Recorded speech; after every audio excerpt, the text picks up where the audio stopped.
So here's the story. Between 1988 and 1990, the sheriff's office made its own crack to sell on the streets so the deputies could then arrest the people for buying it. And now, 30 years later, as many as 2,600 people still have those arrests and convictions on their record.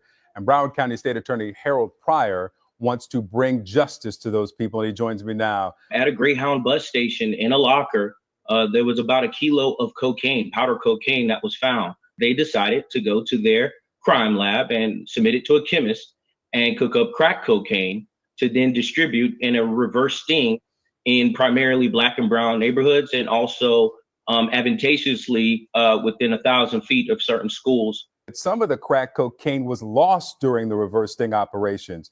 This lack of strict inventory control over the crack cocaine resulted in an undetermined amount of the dangerous drug escaping into the community. We plan to seal and expunge those records if they're eligible after we vacate those pleas and file the appropriate motions to vacate and clear them off. It's never too late to do the right thing, and it isn't. However, there's nothing I can do that can give those people, those individuals, their time back. Go after people all the time for a variety of things. You keep referring to Neely as the victim. I think Penny is the victim in this case, and I think the people on that. I think people on the train are the victims. I have a tendency to call the people who die a victim. We have different ideas about that, but to my mind, someone lost a child, and I'm always going to feel for that person. That's just how I'm built. It's like a Christian thing. But the reason why I'm asking is, are you saying I'm not a Christian? I'm not at all. I just want to make sure that you understand it's a values-based comment. Are you saying I don't have any values? Not a political one. Are you saying I don't have any values? No, she's not saying that. He is, but he needs a clip for the internet, so I need to exactly. But in the meantime, prosecutors do go after people all the time for a variety of things. You keep referring to Neely as the victim. I think Penny is the victim. Good morning. Let it be known. Y'all see what's going on? Stevie Wonder says, sleepers, stop sleeping, because this is some serious stuff. Just in the run up to the show, as you saw in the videos,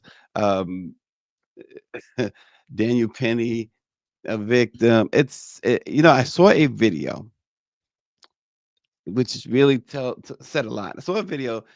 Traffic stop, two white men in the vehicle, and the cops gave no reason for the stop. They ordered them out the car. And the other white guy, middle-aged white guys, 40-something years old probably, one filming saying, "Hey, what did you stop us for?" They say, "You're under, turn around," and yelling at him, and he's saying, "I did nothing wrong." It took him about 20 minutes before he finally tased them. It'd have been 20 seconds and the black man would have been shot. But nonetheless, it shows you, and then all these gang of cops finally show up, but it shows you where things are headed.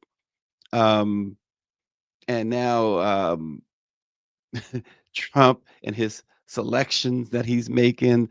We're going to talk about a lot of things this morning. Folks, just gird on your swords and get ready, because the ride has already begun. I've seen some things this morning Greer sent over just moments ago on stuff that's really, really we're in trouble. We're in trouble right now.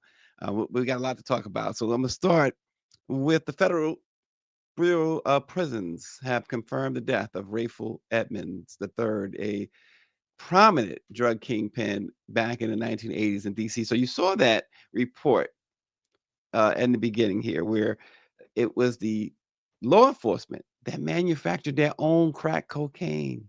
Now, the law against that is obvious, right?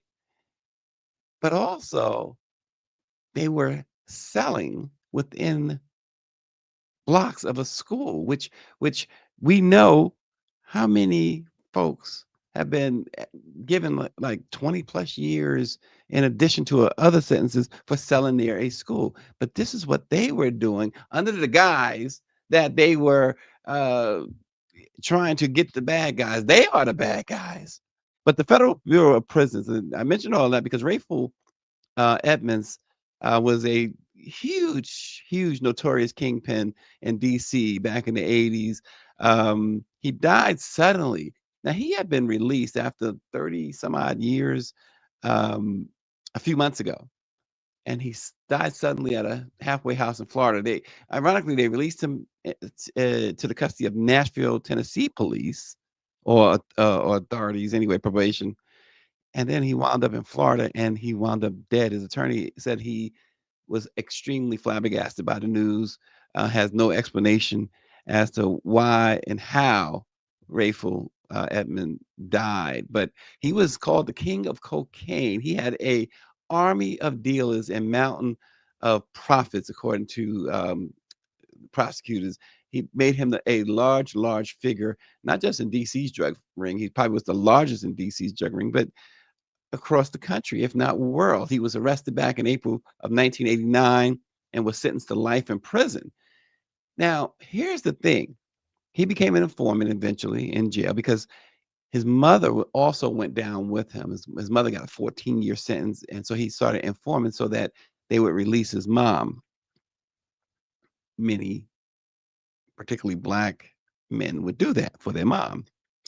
But it's estimated, this is the thing that really struck me, that while in prison, this guy still was selling as an informant as well, but still was sold $300 million worth of crack and cocaine while in prison. 300 million worth. Now, he wasn't selling it to inmates or just to inmates, but let that sink in. While incarcerated, $300 million. What does that tell you? It seems to suggest that everybody with a badge was in on it. That's what it seems to suggest. Come on. It just does not make any sense. And then all of a sudden, he gets released. He's 60 years old. He gets released and now he's dead. That is really an incredible thing to me. Orange says there's no sympathy for drug dealers. He worked with the federal government to sell drugs in Black communities. I'm with you 1000% on that. I'm with you. It's just curious when we see the report about how law enforcement manufactured their own crack, sold it within blocks of schools, and everybody else got punished for it. Law enforcement. And then you have this guy doing $300 million in business while incarcerated. Then he comes out and he's dead. A seemingly healthy, not old. 60 is not old. I'm here to tell you. I'm not there yet. I'm not like Austin. I'll be there soon. Not quite. But there's something wrong there. Something very wrong. And I'm sure that more of this story is yet to be told. And there's Austin. He's laughing. And then there's this story down in South Carolina.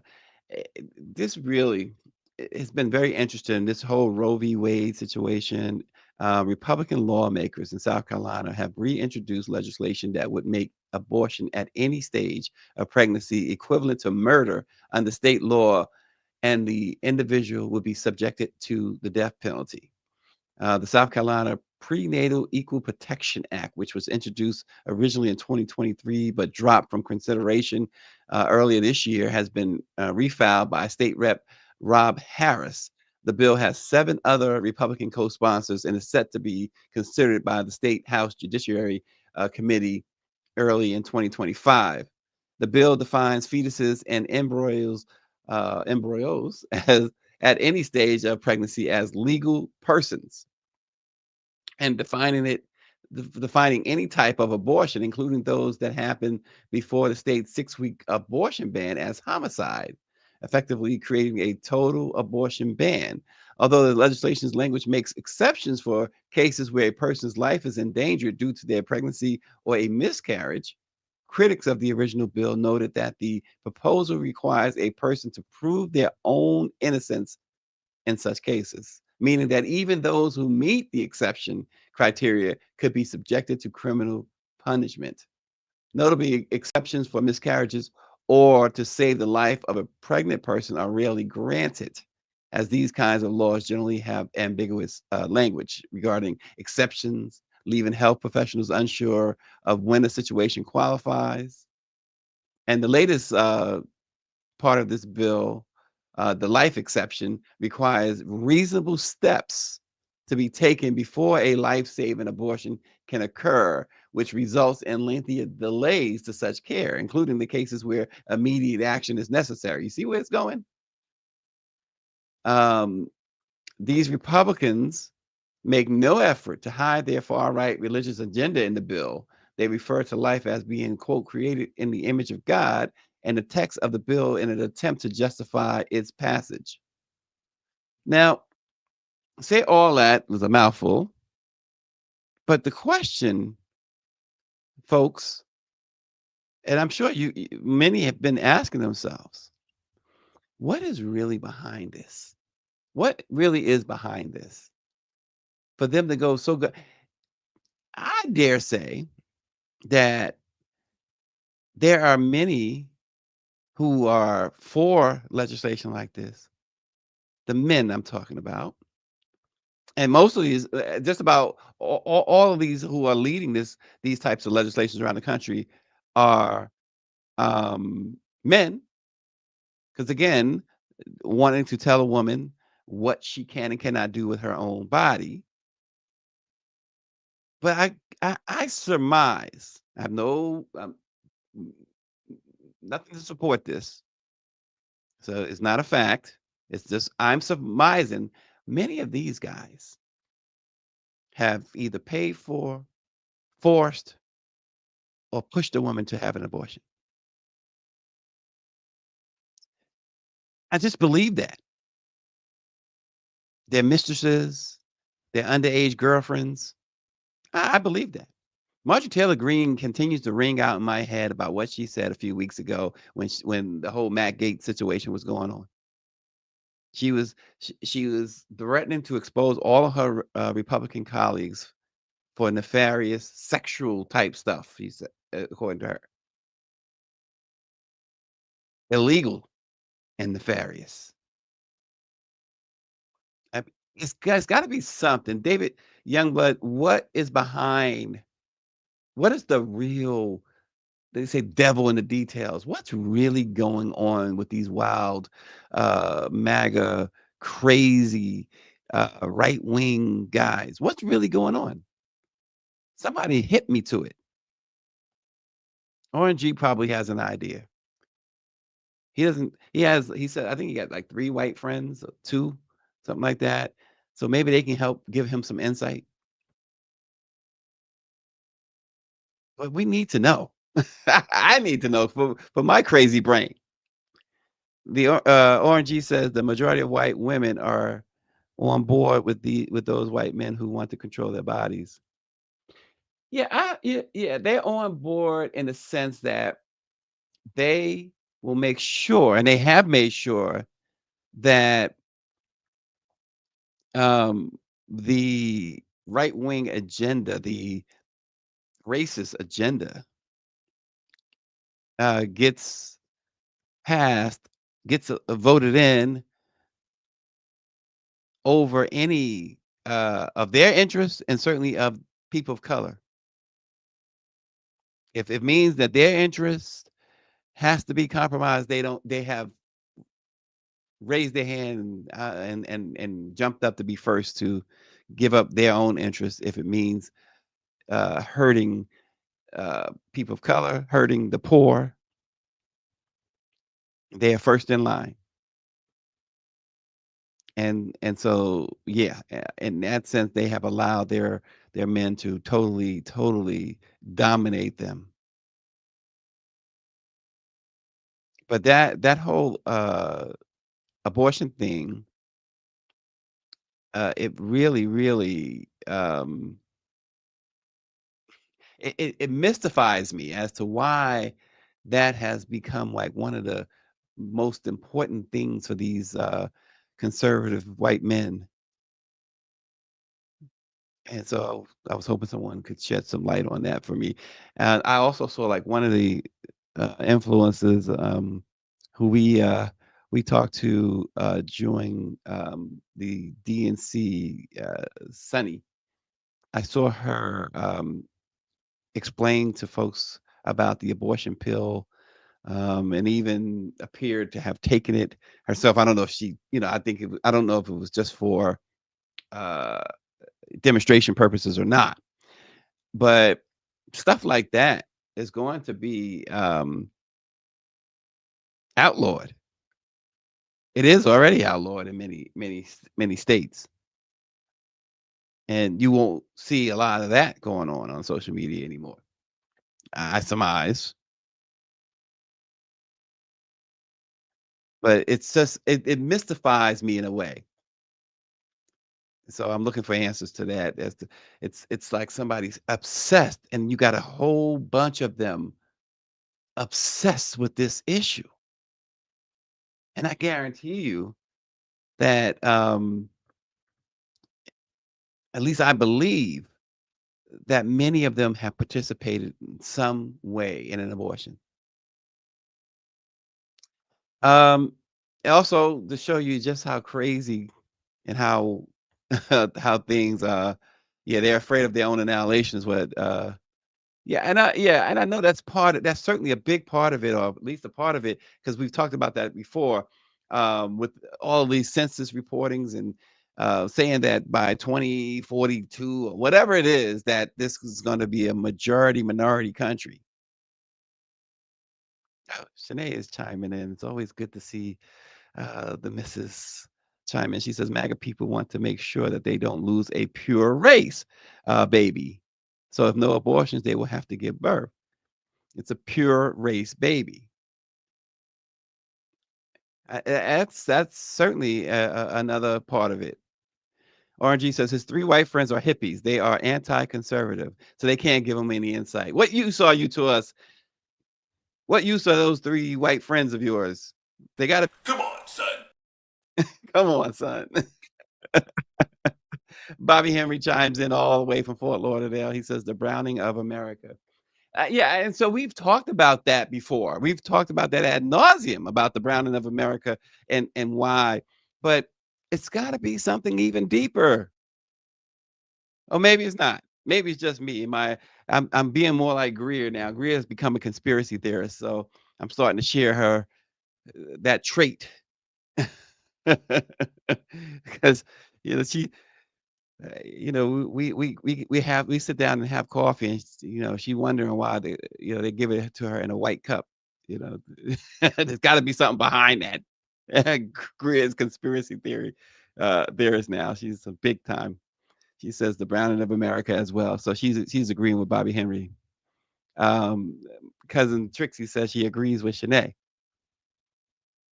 All right. I look, that pure race thing. Austin, how does one come on a program like this and in the comments start snitching? Austin up there snitching. I don't know how he lives with himself, folks. Wait till he comes on the show again. That's why he ducks us at times, because he's over there snitching. Are you getting paid to snitch, Austin? We love Austin. Come on, son. Come on, son. Just to show you how unserious.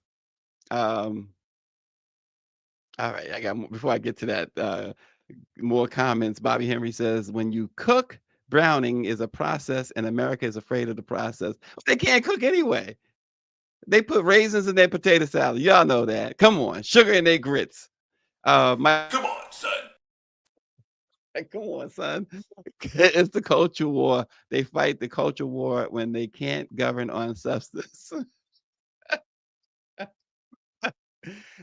See, y'all acting up this morning because I asked for it, right?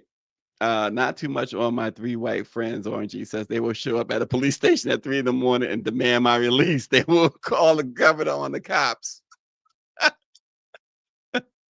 This guy. Wait now, sugar belongs in grits. No, David. Wait. I'm telling Dawn. Dawn. Wait, we got David Youngblood just lost 5 points. Sugar does not belong on grits. I'm 1000% with Shanae has never put a bit of sugar in grits. So let's cool it with the sugar and the grits, okay? It does not belong, David. Legally, it doesn't belong, Mr. Youngblood. Listen, this is show you how unserious Donald Trump is. Trump has named Herschel Walker a nominee to serve as the U.S. ambassador to the Bahamas. Need we say more? Herschel can't articulate a statement, a sentence, Walker, CTE Walker. The guy has taken more blows than the top 1,000 boxers in history. Or at least he comports himself like he has. Trixie says, "Stop that! I need my grits like I need cereal." Danielle P.S. says, "An anti-abortion is from white supremacy and racism." Oh, Bobby, eggs over easy. What? Wait, let's stop talking about food. Shucks, it's enough. Cut it out. Trump has named Herschel Walker. He has said he intends to name Herschel Walker to serve as U.S. ambassador. But Austin says Herschel can't even spell Bahamas. He might spell it bananas. Oh my gosh. Folks, we are in trouble. We are in trouble. Michelle Madison is confirming she does not put sugar in her grits. Michelle is always so cool. And they exiled the gruesome girl the gruesome who used to be married to Newsom. Where did they exile her to? She's going to be the ambassador to somewhere. They sent her like to is it Italy or somewhere? And I kicked one of my lights out, so y'all might not be able to see me as well, which might not be a bad thing. But they have exiled her. And as little Junior got him a new playmate. Danielle Pierre says some put sugar and jelly in their grits. Yeah, they will never be invited to my cookout. Mike V says Trump seemed obsessed with the Bahamas. Last week he wanted to deport migrants there. Now it's about Herschel becoming ambassador. Greece. Thank you, Austin. They sent what's her name to Greece? Yeah, Kimberly. They sent her over. She used to be married to Governor Newsom and Gavin Newsom before he was governor, though, long ago, when she looked human. And so, and she got with the first MAGA family, and I don't know what happened to that. I remember when she was covering. I think she was at the Michael Jackson trial back in the 2005. I want to say she was working for Court TV or something like that. Kimberly aluminum foil, he says. I remember seeing her a lot. When I go to, it had to be Court TV because sometimes I go to the studios there. And I believe it was Court TV she was working for. And so it's unrecognizable now. Orangey alleges that Herschel may have paid for a few abortions. I don't know what his mama might think of him. She might be rethinking that about right now. House Republicans. Yeah, Guilfoyle is her last name. Yeah, I mean, eh, I just, it just, Kimberly Guilfoyle Newsom used to be a name before. Then she dropped Newsom after she got with Trump Jr. because she carried the Newsom name until then. I would imagine Gavin was so glad she finally dropped the name. And it's folks, it's just a sad state of affairs. This is why we have to talk about things or look at things in which there's going to be an avenue, some sort of underground railroad, if you will, for us, an avenue of escape from from the noise. Um, Not literally, but figuratively. Underground railroad is what I'm saying. And we pledge to give you guys some information going forward that you might find helpful. You know, like the Green Book. We're gonna have the Let It Be Known book. House Republicans yesterday said their one-time colleague, and this is another thing that's going on, former Representative Liz Cheney should face a criminal investigation for her role on the select committee that investigated the January 6, 2021 attack on the Capitol. A 128-page report from the House Administration Subcommittee on Oversight said that Cheney should be investigated for witness tampering. It accuses her of colluding with Cassidy Hutchinson, the former White House aide who became the committee's star witness as it examined Trump's effort to overturn the 2020 election. And see, these are, when they talk about these preemptive pardons, this is a must. You know, I don't know what Joe Biden is doing, twiddling his thumbs over there, pardoning judges who took the lives of kids and not pardon them, but commuting their sentences. And Marilyn Mosby is sitting and on house arrest in Baltimore, can't practice. And there's still no word as if he's going to do anything about it. And you got Cassidy Hutchinson, who was brave enough to come forward. And you got Liz Cheney, and not to mention our buddy down in Mississippi, Benny Thompson. I mean, these are no-brainers. You got to give a preemptive pardon to these people and pardons to others. Biden is listen, when at the end of the day, the day's going to end. I had to say that, but at the end of the day, there are a lot of folks who deserve consideration for either pardon or commutation.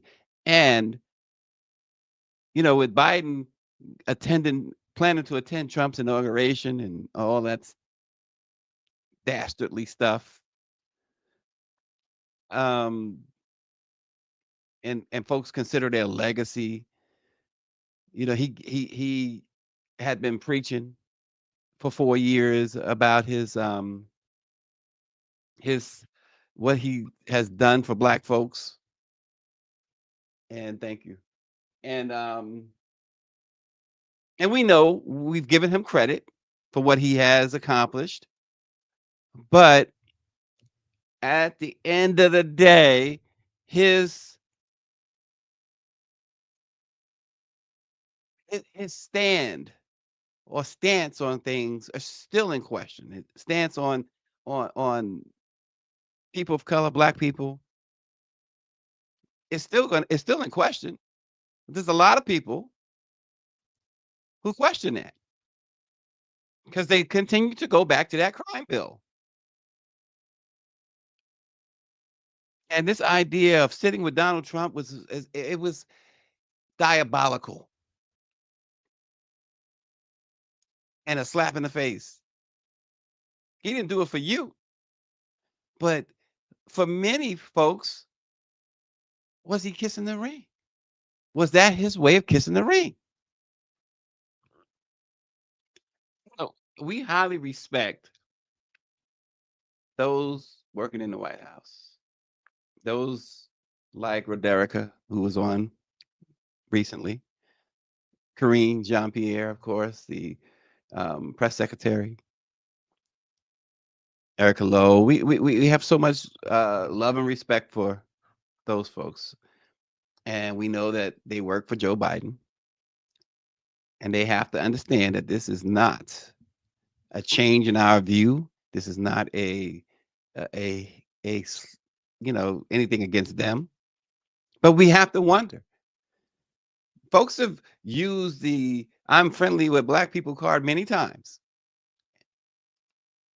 And when it came down to it, when the war broke out, they went south instead of north. The war has started, and Biden appears to be going south.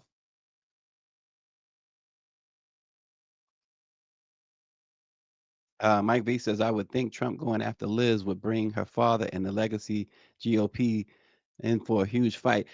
You'd think, but I think that they would stand on the sidelines and they would bemoan it a little bit, but they're not going to be too vociferous about it either.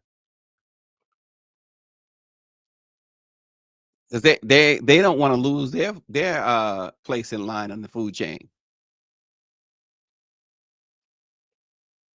So when we talk about all these potential preemptive pardons, I know Benny Thompson definitely. You gotta do it. Liz Cheney, you have to do it. Daniela Pierre says, does he really know which direction he's going in? See, I'm telling you, it's a bit much. It's a bit much. I'm gonna give a little break to the hard news for a moment and talk about Beyonce. Everybody seems to love Beyonce, and she's giving her fans even more reason to love her because she is now the most RIAA certified female artist of all time with 103 certified titles across her history. The Recording Industry Association of America announced yesterday they created the RIAA in 1958 to honor artists and create a standard to measure the commercial success of a sound recording. The Gold and Platinum Awards program, which is the industry's premier barometer for recognizing artistic achievement in the music marketplace. The program trademarked the gold record, which means that you've sold 500,000 units, and initiated the practice of presenting awards to artists for music sales achievement. And later came the Platinum Award for 1 million sold, and then the Multi-Platinum Award for 2 million plus sold. And then there was the Diamond Award for 10 million plus sold. And so among Beyonce's recognitions are 2-time platinum status for Renaissance, 4-time platinum status for Lemonade, 7-time platinum for Sasha Fierce and Dangerously in Love. Her platinum singles range from Me, Myself, and I to Formation. In March of 2024, Beyonce released her 11-time Grammy-nominated country set, Cowboy Carter. The 27-song LP is the most Grammy-nominated album by a female artist with recognitions in major categories like Record of the Year for Texas Hold'em, Album of the Year, and Best Country Album, along with recognition for Bodyguard, Levi's Jeans, which features Post Malone, Spaghetti, 16 Carriages in Yaya. So Beyonce is now the most recognized by the RIAA female artist in history. She continues to topple, set new. She's broke records. I topple them. She's broken them, and now she's continuing setting new standards. So for you Beyonce fans, it's even more for you to be happy about, I guess. Wow. Meanwhile, everybody's like, Rihanna, where's your? And Rihanna's like, get away from me with the music stuff. I'm a billionaire on my other stuff. So good for Beyonce and her legacy greatness. Her run of greatness continues. Folks love Beyonce. Beyonce is a lot. She is the only thing, and I always say this about folks. I'm not really a Beyonce fan. I have to admit it. But she is the. If you were too young or wasn't around for Michael Jackson, now you got a taste of what it was like when Michael Jackson was reigning as the king of pop. It was absolutely bananas. Absolutely bananas. I also remember like before the media turned on Michael, and when he came to New York, I'll never forget for the Victory Tour. Of course, I went, but I also remember the New York Daily News. They used to give out what they call their front page awards. I think it was like monthly, and Michael Jackson was on the front page of the New York Daily News as the Daily News front page award winner. And I mean, his picture, it was full. The page was full. It was just Michael Jackson, front page. And the Daily News is, it was a highly respected daily newspaper. New York, famous for its newspapers. That's how I became a journalist. I mean, as a kid, it was like reading all the New York papers. But you had the radio stations flooding the airwaves with nothing but Michael Jackson. Even it wasn't just the so-called black stations like 98.7 KISS, WBLS. It was WPLJ, Z100. It was all about Michael. All the newspapers, even the New York Times, the stuffy New York Times made sure to honor Michael. And every stop on the Victory Tour, every stop, they actually, like we talked about a year ago, a couple of the schools did some classes about Beyonce and Taylor Swift, and then I think it was USA Today hired reporters to go on tour with Beyonce to cover their tours and Taylor Swift. And that was the first time it was done, and the only other time it was done was when Michael Jackson went on the Victory Tour with his brothers. And they would follow him. I remember they opened in Kansas City, and it was big news in New York and Philadelphia and Washington. It was in like the front page news, and every day on page 2 or 3, it was the latest story on the Victory Tour. That's how huge Michael Jackson was. It was every day, and the tour lasted from July until the end of December at Dodger Stadium when they closed out. And you had never, even Elvis before Michael had not gotten that type of media love. And of course, with Elvis, the media never turned on Elvis. They turned on Michael, and it was after setting all these records. It was around the time of Bad is when the media started turning on him as a whole. So it was really interesting, really interesting. But Beyonce is the closest thing, and she's a reminder, sort of a reminder of what it was like when Michael was at the top of his game. And back to Trixie says her music is good, talking about Beyonce, but she says I'm not paying rent to go see her. Exactly. I don't know why. Michelle Madison saying, why is the internet saying Steve Harvey died? I don't know. I think many just wish that his opinions would die. Yeah, that is false. Steve Harvey is alive and still giving bad advice somewhere, I'm sure. So, oh gosh. The wafer thin majority in the House that the Republicans are enjoying is getting even smaller as Donald Trump continues to pick folks to join his cabinet.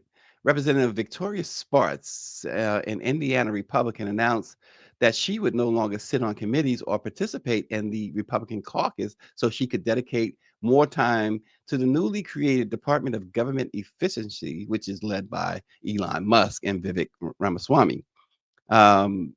They currently hold a 220 to 215 seat majority over Democrats, but with a couple of seats being unfilled and Trump picking from House Republicans, they are down to a single vote majority, which threatens to really hamper what Trump wants to do, because you need the votes in the House of Representatives to carry out your agenda.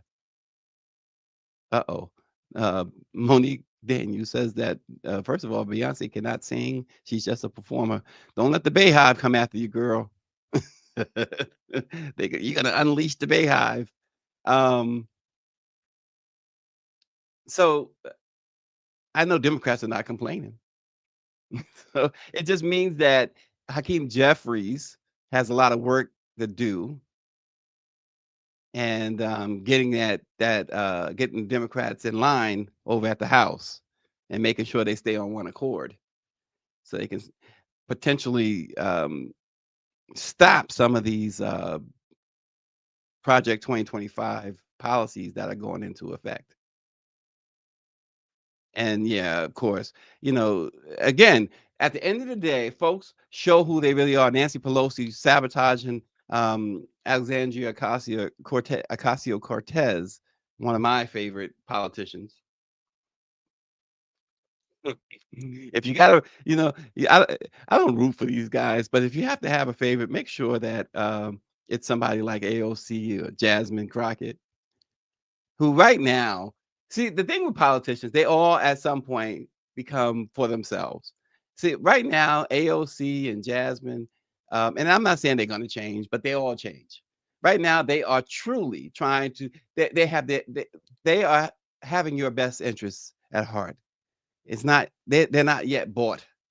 Not to say that it can be, but they all seem to be. They're not yet bought and paid for. But Nancy Pelosi, she lobbied her colleagues to block AOC from this committee, from a committee that she wanted to head. That is pathetic. It's why Nina Turner is so, I hate to use the word bitter. I'm sure she has a better word for it. But look what they did to Jamal Bowman, Cori Bush. Democrats, they are the epitome of cutting your nose to spite your face. This is what they do. This is why you have this Republican majority now starting next month. They didn't just win the White House, they won the House, they won the Senate. Because Democrats just, they will eat their own. Yeah, that's what I'm saying. Because he says right now they are for the people, but the rest, they don't give a heck about the people. 100%. 100%. And so in the House too, speaking, Austin says it's time for Nancy to permanently return to San Francisco. A bill that would accomplish Donald Trump's goal of abolishing the Federal Department of Education has been introduced in the Senate. The Republican Senator Mike Rounds of South Dakota introduced the bill. It's called the Returning Education to Our States Act. And if passed, that bill would see $200 billion in funding and the work of the Education Department redistributed to other federal agencies. What that really does is cripples programs for the underprivileged. It cripples programs for those with disabilities, taking away and demolishing the Department of Education. It eliminates all these grants, billions of dollars in grant funding, scholarships. It's there are these Title I schools that can barely afford books or pencils, it will decimate them.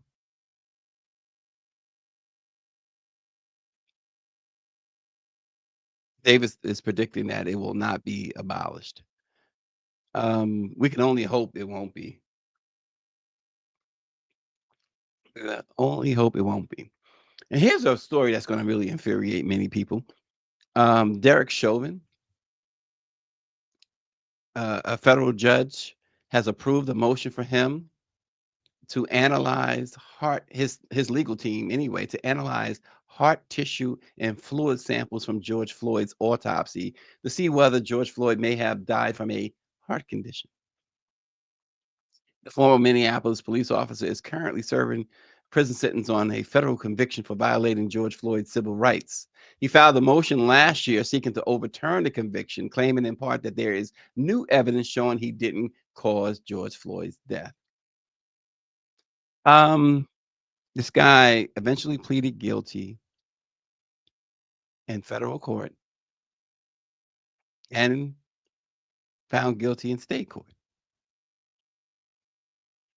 He was sentenced to 20 and a half years on the federal charges, which is running concurrently with the 22 and a half years he received in county court for the murder charges in George Floyd's death. And now he wants out. He sees MAGA in chief taking over, and his civil rights department, his Department of Justice, and so he sees an opening. And folks, don't be surprised. Don't be surprised if his appeal is not granted and he walks out of that prison not long after a 34 times convicted felon walks into the White House. This, exactly, Orange says, this is America. Turning our attention to sports, Las Vegas Aces star A'ja Wilson, a three-time WNBA MVP and two-time league champion, is signing a historic 6-year contract extension with Nike and what is considered one of the richest, if not the richest, shoe deal for a women's basketball player in history. The news comes after A'ja was named to Nike's roster of athletes in May. Last year I said 4 shots, but this year we going 8.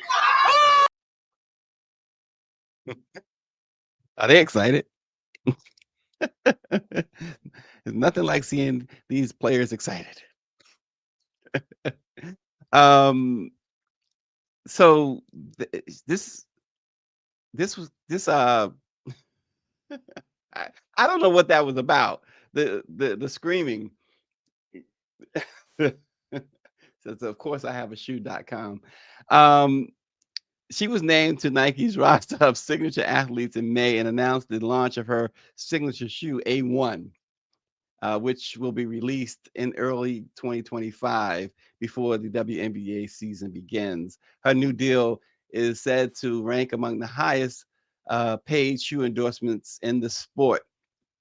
We know Caitlin Clark, Juju Watkins, and others, a couple of others, got big shoe deals. Caitlin Clark's was for a little bit more than $20 million, or between 20 and $28 million for 8 years. But A'ja's contract is believed to exceed that.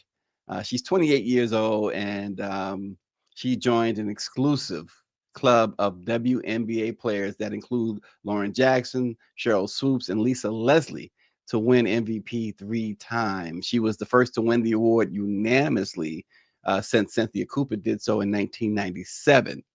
The league's that was the league's first year. So congratulations to A'ja Wilson. And yes, the money is beginning to stream into the WNBA. And I would guess that soon you're going to start to see $1 million contracts in the WNBA from the team, because they will be in a better position. People paying more attention now because of folks like Aja Wilson and Angel Reese. They are paying more attention to the WNBA, and sponsors are starting to notice. Orange says Caitlin Clark got jungle fever now, and MAGA is mad at her. She made that statement, and MAGA is mad at her, which is it's ridiculous. It's ridiculous. She told the truth, and that's the thing. They just want to erase anything Black history related. It's just their thing. And yes, RNG says, you go, Miss Lady. That is guaranteed money. And congratulations to the WNBA and the players, says Michelle Madison. Yep, absolutely. Absolutely. Aja is a force. While, many talked about all year Caitlin Clark and Angel Reese, it was Aja who was actually balling out. Yeah. It's a whole another story, because she says, how come they have all the money, have the money for all these athletes and celebrities, but no money for the people who actually work hard? Yeah. One of the things just to give a half answer to that question, I've said this and it's proven true constantly, that folks, broke or otherwise, will always find money for sports and entertainment. I guarantee you. I know during the pandemic, during the what was that back, the recession, when everybody was broke, the recession, the pandemic. I think we all had money in the pandemic. We just couldn't go anywhere and spend it. We were all ordering stuff. I know at my house, like FedEx and Amazon and UPS, every single day was getting deliveries. I was like, huh, what? Who ordered what? Somebody was ordering something all the time. And then you go outside to get your package and you look down the street, you look at all the other houses and everybody got packages on their steps. Everybody was just ordering because we had nothing else to do with our lives except order. We were stuck in the house. But even during the Great Recession, and if you know a little history, even during the Great Depression, folks spent money on entertainment. They went to strip clubs. They did all that stuff. They had $5 in their pocket. $4 was going to entertainment of some sort. And that's the thing. That's part of it. That's a small part of why these athletes and celebrities have all that money. And people, these corporations, it's what you value, right? These corporations pour millions, entertainment and alcohol. Yes, RNG. They pour millions upon millions upon millions. When ESPN can pay Stephen A. Smith $100 million, it tells you these corporations, instead of putting money, that type of money, into causes that will help the common man, they'd rather be with the in crowd and have their names plastered on an arena on ESPN or ABC or NBC or whatever. And so that's why, again, media outlets, you see them kowtowing now to Trump. They want to be in the in crowd. That a whole ABC deal with Trump, paying him $15 million.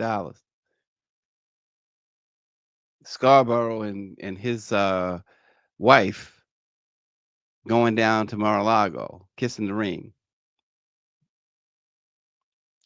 It's abandoning what's good for you and what's right.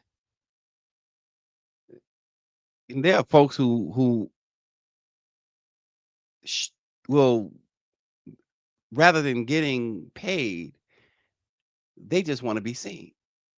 To say that, oh, I shook hands with, the president or Shaq or whomever. Now, give me the paycheck any day. That's how I feel about it. But that's the mindset, the overwhelming mindset of this country. That's why they have on, if you ever noticed, I'm sure you have, if you are on social media at all, they put up these stupid things, $500,000 or a date with Rihanna or lunch with Jay-Z or what. And remember Jay-Z was like, you better take that money instead of lunch with me. It's just, and there were folks there. Look, Chris Brown had a thing where it was $1,000 to take a picture with him, and they lined up around the corner. Why would I pay $1,000 to take a picture with anybody? I don't care who you are. What, are you kidding me? Why would I pay? But that's what we saw people do. Even Trixie mentioned about paying the rent or the mortgage to go see Beyonce or Taylor Swift. There were people mortgaging their homes to do that. Or not paying their mortgage or not paying their rent so they could have money to go do that. Folks, you need a reset. And as my man in Batman said, this town needs an enema. Folks, thanks for joining us. We'll see you again tomorrow. Come on, son.